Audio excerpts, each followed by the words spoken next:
Dinamika politik Pilkada Jakarta sepertinya akan semakin memanas dengan berbagai hasil sementara yang menggambarkan persaingan ketat. Saling klaim hasil penghitungan suara dilakukan dua kubu peserta Pilkada Jakarta 2024. Di Jakarta, ketegangan muncul terkait kemungkinan pilkada berlangsung 1 atau 2 putaran. Tim pemenangan pasangan Pramono Rano Karno optimis jika Pilkada Jakarta akan berlangsung 1 putaran. Sementara tim pemenangan pasangan Ridwan Kamil Suswono menyatakan jika Pilkada Jakarta akan berlangsung 2 putaran sehingga akan digelar pemungutan suara ulang. Komisi Pemilihan Umum KPU Jakarta sendiri belum mengumumkan secara resmi apakah Pilkada Jakarta berlangsung 1 atau 2 putaran. Masih banyak potensi yang terjadi hingga pengumuman resmi hasil KPU pada pertengahan Desember nanti. Jika memang benar putaran kedua terjadi, maka pertarungan antara paslon Cagup dan Cawagup nomor urut 1 Ridwan Kamil Suswono dengan paslon Cagup dan Cawagup nomor urut 3 Pramono Anung Rano Karno bakal berlangsung ketat. Siapakah di antara mereka yang akan unggul di Jakarta? Tim TV One mengabarkan.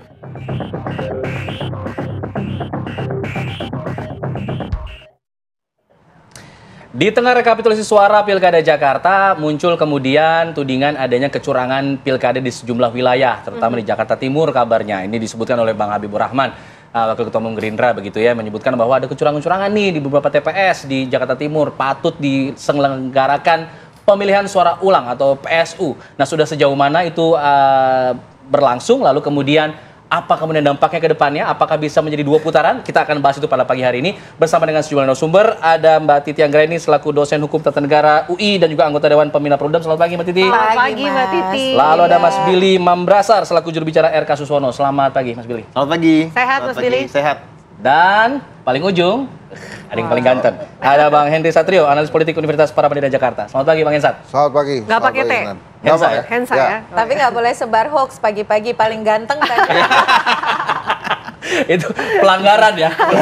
Pelanggaran itu. Mbak Titi yang bilang ya, bukan saya. Enggak, saya juga nggak nyangka itu dibahas. Baik, saya ingin ke Mas Billy dulu kalau gitu Mas Billy. Ini kan ada desakan untuk digelar pemilihan suara ulang.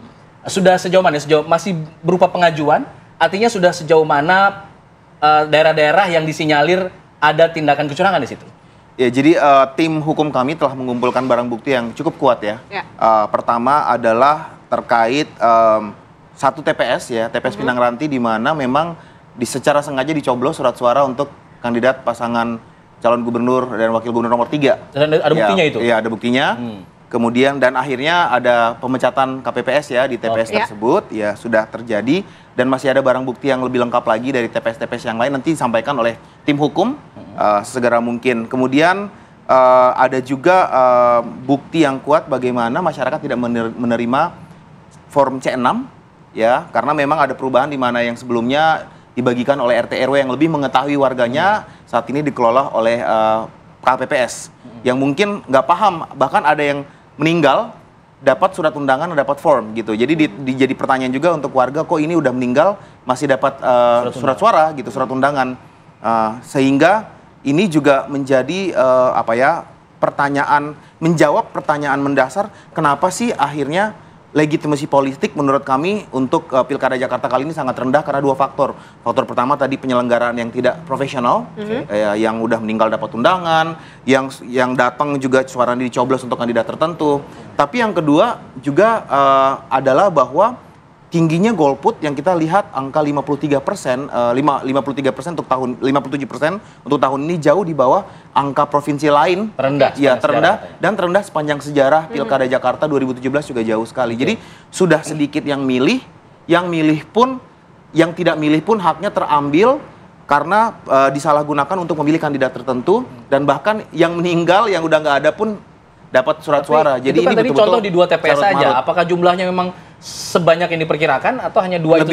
Lebih dari 2 TPS Mas. Tapi nanti untuk resminya akan disampaikan oleh tim hukum kami. Baik. Ya. Bukti-bukti tadi, dugaan kecurangan tadi dan lain sebagainya yang sudah dikumpulkan oleh tim Ridho ini mengindikasi tim Ridho untuk kemudian meminta adanya PSU begitu? Betul, karena kalau kita mengacu kepada DKPP nomor 2 tahun 2017, ya pasal 15 kita melihat tentang, nanti mungkin Mbak Titi bisa juga memberikan komentar, terkait tentang profesionalitas dalam pelaksanaan undang-undang. Kita bicara dua hal. Pertama adalah profesionalitas dalam penyelenggaraan pilkada. Yang kedua adalah legitimasi politik. Kan mazhabnya pemimpin itu dipilih oleh mayoritas warga yang mempercayakan bahwa pemimpin itu akan membuat keputusan politik dan membuat kebijakan yang terbaik buat warga masyarakat. Tetapi kalau legitimasi politiknya rendah, dan legitimasi itu kan karena dua hal. Pertama, golput udah tinggi. Yang kedua adalah surat suara yang milih sedikit pun itu dipakai untuk nyoblos kandidat lain yang disengaja diarahkan ke sana. Jadi ini legitimasi politik dari yang terpilih kalau ini dibiarkan seperti ini itu sangat rendah. Kita harus kembali kepada idealnya dari proses politik yang sebenarnya sesuai dengan prinsip demokrasi. Mbak Titi, kalau bicara masalah legitimasi pilkada, hasil pemilu, begitu, apakah memang berkaitan dengan jumlah partisipan pemilih? Ya. Bisa dikaitkan ke situ atau bagaimana? Iya, keabsahan atau legitimasi hukum dari pilkada tidak bergantung pada angka pengguna hak pilih atau voter turnout atau partisipasi ya kalau di kita. Jadi memang berapapun angka pengguna hak pilih itu bisa membuat calon terpilih absah menjadi kepala daerah dan wakil kepala daerah. Yang bermasalah bisa jadi legitimasi politiknya. Tapi kan itu persoalan yang tidak berdampak secara hukum. Nah, terkait dengan tadi pemungutan suara, apakah bisa dilakukan pemungutan suara ulang? Ya bisa, tetapi ada prasyaratnya. Ya. Misalnya kalau terjadi bencana alam, lalu ada rekomendasi dari Bawaslu, termasuk juga kalau di situasi di TPS, misalnya ada pemilih lebih dari satu menggunakan hak pilihnya lebih dari satu kali. Lalu kemudian KPPS menandai surat suara, pembukaan kotak suara tidak dilakukan sesuai prosedur. Kemudian ada yang merusak surat suara. Makanya contohnya yang di Pinang Ranti tadi ya, ada satu KPPS mencoblos sampai 19 surat suara, itu sama dengan membuat surat suara menjadi tidak berharga kan. Jadi ada kondisi-kondisi spesifik yang harus dibuktikan. Tapi paling dasar adalah tidak bisa kejadian di satu TPS berdampak pada TPS-TPS yang lain. Termasuk tadi soal pemberitahuan memilih, itu disebut dengan formulir C6 pemberitahuan KWK. Memang lebih populer di masyarakat disebut formulir C6. Apakah itu bisa membuat dilakukan pemungutan suara ulang? By law atau berdasar aturan Undang-Undang Pilkada dan juga Peraturan KPU nomor 17 tahun 2024 itu tidak bisa menjadi dasar dilakukan pemungutan suara ulang. Kecuali nanti nih di Mahkamah Konstitusi dibuktikan ada upaya terstruktur, sistematis dan masif membuat pemilih tidak datang ke TPS dengan tidak membagikan, dan itu kemudian mempengaruhi pemilih dan bisa diukur secara konkret.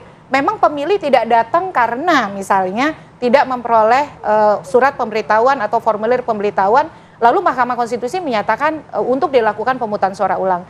Tapi sekali lagi, formulir pemberitahuan bukan syarat untuk menggunakan hak pilih. Syarat untuk menggunakan hak pilih adalah pertama terdaftar di DPT, dan yang kedua divalidasi dengan KTP elektronik. Bagaimana bagi yang belum terdaftar di DPT tapi punya KTP elektronik? Tetap bisa, tapi mencoblosnya antara jam 12 sampai jam 13.00 waktu setempat. Jadi posisi pemberitahuan ini atau undangan atau C6 ini adalah sebenarnya untuk mengingatkan. Makanya dia didistribusikan sebelum hari H. Nanti 27 November mulai jam 7 kita ada pemungutan suara. Apakah kalau dia tidak dapat? Tidak apa-apa. Asalkan dia namanya ada di DPT. Bahkan kita bisa memprint tanda terdaftar di yang namanya cekdptonline.kpu.go.id untuk datang ke TPS. Tapi apakah kemudian misalnya bisa dibuktikan nih secara nyata bahwa itu secara sengaja didesain dan lain sebagainya yang membuat akhirnya pemilih dihalang-halangi untuk pergi ke TPS karena dinarasikan tidak ada formulir pemberitahuan, tidak bisa menggunakan hak pilih. Apakah itu bisa berdampak? Bisa. Tapi itu tidak pada ranah Bawaslu, karena memang di ranah Bawaslu yang bisa membuat rekomendasi pemungutan suara ulang kondisi-kondisi spesifik yang ada di dalam Undang-Undang Pilkada dan Peraturan KPU yang seperti tadi saya sebutkan. Jadi ada dua ranah, ada ranah pra-MK dan ada ranah di Mahkamah Konstitusinya. Gitu. Oke, baik. Sekarang saya mau ke Bang Hensa. Bang Hensa, ini kalau berdasarkan pernyataan tadi dari Mbak Titi untuk bisa menggelar yang namanya pemungutan suara ulang, ini ada faktor-faktor yang harus dipenuhi. Tapi kalau dari kacamata Bang Hensa seperti apa? Iya, tadi Mbak Titi sudah menjabarkan semua ya. Hanya memang kita lihat dari situasi politiknya. Pilkada kali ini kan memang dikenal ada election fatigue yang luar biasa. Jadi nggak hanya di Jakarta yang kecil ya partisipasinya, tapi beberapa daerah lain juga. Dan ini secara hasil demokrasi sih menyakitkan juga karena siapapun yang menang legitimasinya hanya 53%, 60% gitu ya. Jadi tidak terlalu tinggi juga. Hanya memang secara politik karena Jakarta adalah epicentrum, once misalnya kekeh nih ya, atau kemudian MK memutuskan akan ada PSU, itu daerah lain menurut saya akan ketularan tuh. Jadi semangat untuk PSU-nya juga jadi tinggi daerah lain karena mereka ngelihat di Jakarta kan dengan jarak yang lumayan jauh versi lembaga survei quick count-nya. Nah, kemudian dilaksanakan quick count, dilaksanakan PSU dan itu ternyata berpengaruh, ya akan ada efek domino yang luar biasa. Hanya kan perhitungannya MK tuh selalu begini ya, yang saya pelajari. Kalau ada pelanggaran, ini akan mengubah konstelasi suara nggak perbandingannya. Misalnya diklaim kan menangnya 3.000 suara. Ini kalau satu TPS hanya 300-an orang gitu ya, terus dilakukan PSU-nya cuma 300-an orang, itu kelihatannya Mahkamah Konstitusi nggak akan memutuskan ada PSU tuh. Karena perhitungannya jadi matematika gitu. Nah, menurut saya memang kan dari awal itu sebetulnya kan kita punya wasit banyak ya. Tapi wasit di pemilu ini terkadang mirip-mirip wasit sepak bola kita gitu. Kualitasnya itu dipertanyakan terus gitu. Padahal setiap kali pemilu pasti ada yang namanya Bawaslu, pasti ada yang namanya DKPP. Tapi terus-menerus ada ketidakpuasan terhadap performa wasit ini nih. Jadi menurut saya kalau kemudian kualitas pemilu kita jelek, si Bawaslu juga mesti bertanggung jawab nih. Bahkan menurut saya si wasit-wasit ini paling duluan nih harus bertanggung jawab dan harus mengakui dirinya memang tidak berkualitas. Jadi kalau bisa tolong nanti Bawaslu selanjutnya yang dipilih kualitasnya lebih baik dari saya ya. Harusnya ngomong gitu. Harus ada pernyataan itu. Oke, tadi Bang Henry mengatakan bahwa ada election fatigue yang luar biasa, kelelahan untuk dalam memilih lah dalam pemilu begitu. Nah, jika kemudian PSU dilakukan, nah bagaimana nih antisipasi untuk election fatigue tadi? Karena sepanjang sejarah biasanya kalau ada pemilihan suara selanjutnya atau putaran 2 misalnya, pasti jumlah partisipasi akan lebih sedikit biasanya. Nah, ini bagaimana antisipasinya? Usai jeda kita akan bahas, tapi ini apa kabar Indonesia Pagi.